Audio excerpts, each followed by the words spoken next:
به نام خداوندی بخشنده مهربان.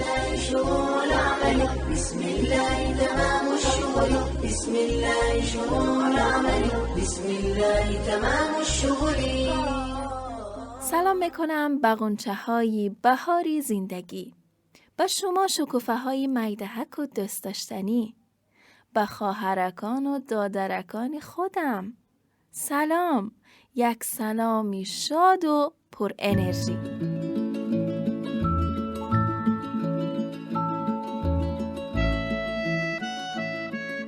حالتان چطور است؟ از رمضان و روزه‌داری هایش به قوت و سلامت هستید؟ الحمدلله، خدا را شکر.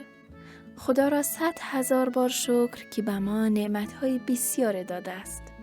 نعمت سلامتی، نعمتی داشتن خانواده خوب، نعمتی داشتن پدر و مادر چنین مهربان، نعمتی آبی زلال و پاک، خوراک‌های طیب و حلال و لذیذ، نعمتی چشمانی بینا، گوش‌های شنوا، دستانی توانا، پاهای قدرتمند، حتی نعمتی مسلمان بودن، اینکه ما میتوانیم برای خدا بندگی کنیم و بنده های خوب خدا باشیم، این خیلی نعمتی بزرگی است. خدای شکرت که به ما نعمت‌های بسیار داده ای.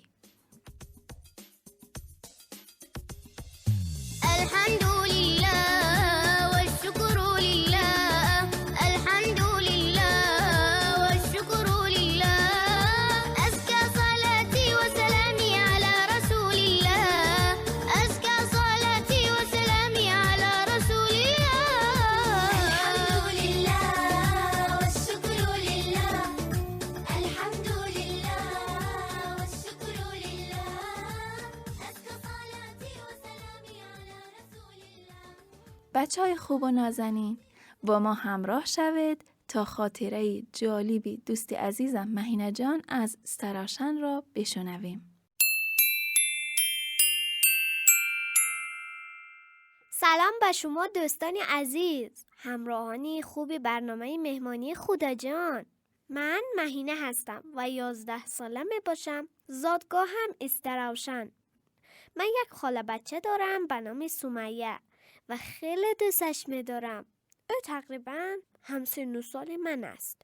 ما هر وقت با هم هستیم خیلی خرسندیم و بازی‌های بسیاری میکنیم. در یاد دارم ماه رمضان چند سال قبل که من خردترک بودم، با مادر جانم رفتیم خانه خالم.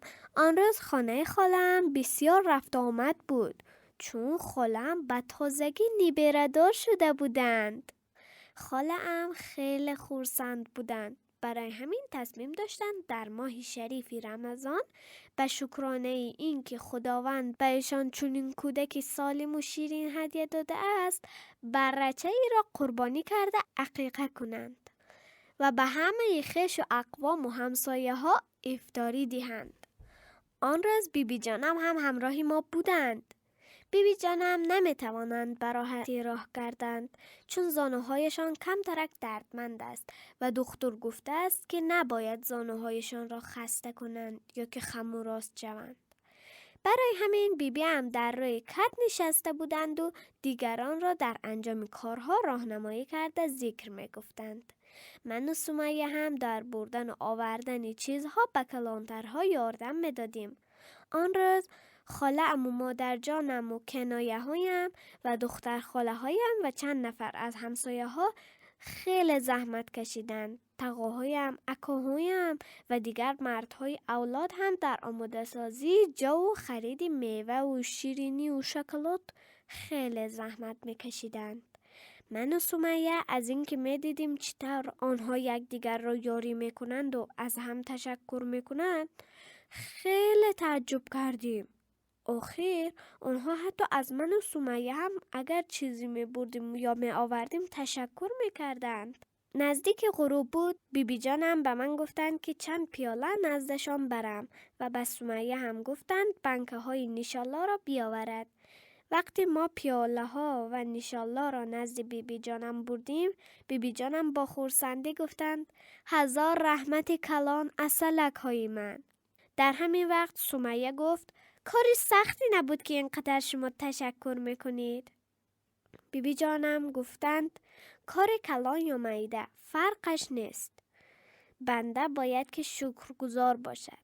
خداوند بنده های شکرگزار را دوست می دارد و وقتی که بیند بنده با اخلاص و از ته دل شکرگزاری می کند، نعمتش را به او زیاد می کند. غنچه های خوشبوی من، این را دانید که ماه رمضان یکی از بهترین فرصت ها برای قدردانی و شکرگزاری از درگاه خداوند متعال است. بیبی جانم اینها را گفته پیاله های نیشالله را آماده کرده در دستارخوان افطار ماندند. بعد از آن باز بیبی جانم زیر لب ذکر گفته منتظر لحظه های افطار نشسته بودند. از جنبش لبهای بیبی جانم ما فهمیدیم که باز زیر لب شکر خدا میکنند و ذکر الحمدلله را تکرار کرده نشسته اند. از صحبت های بیبی جانم من و سمیه هم فهمیدیم که چرا اینقدر همه اهل خانه با زبان شیرین از یکدیگر تشکر میکنند.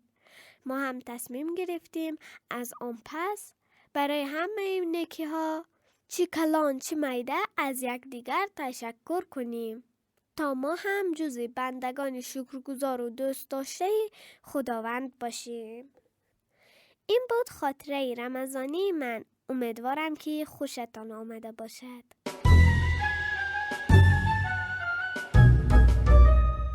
بله دست یکانی من، شکری نعمت نعمتت افزون کند، کفری نعمت از کفت بیرون کند. من باوری دارم که همه شما عزیزان همچون دوستی نازنینم مهینه جان خیلی مهربان و شکرگزار هستید.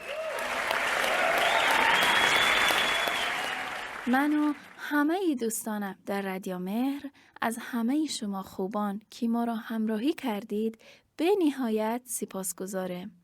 ما را از دعای خیرتان فراموش نکنید. تا برنامه بعد، خدایار و نگهدار.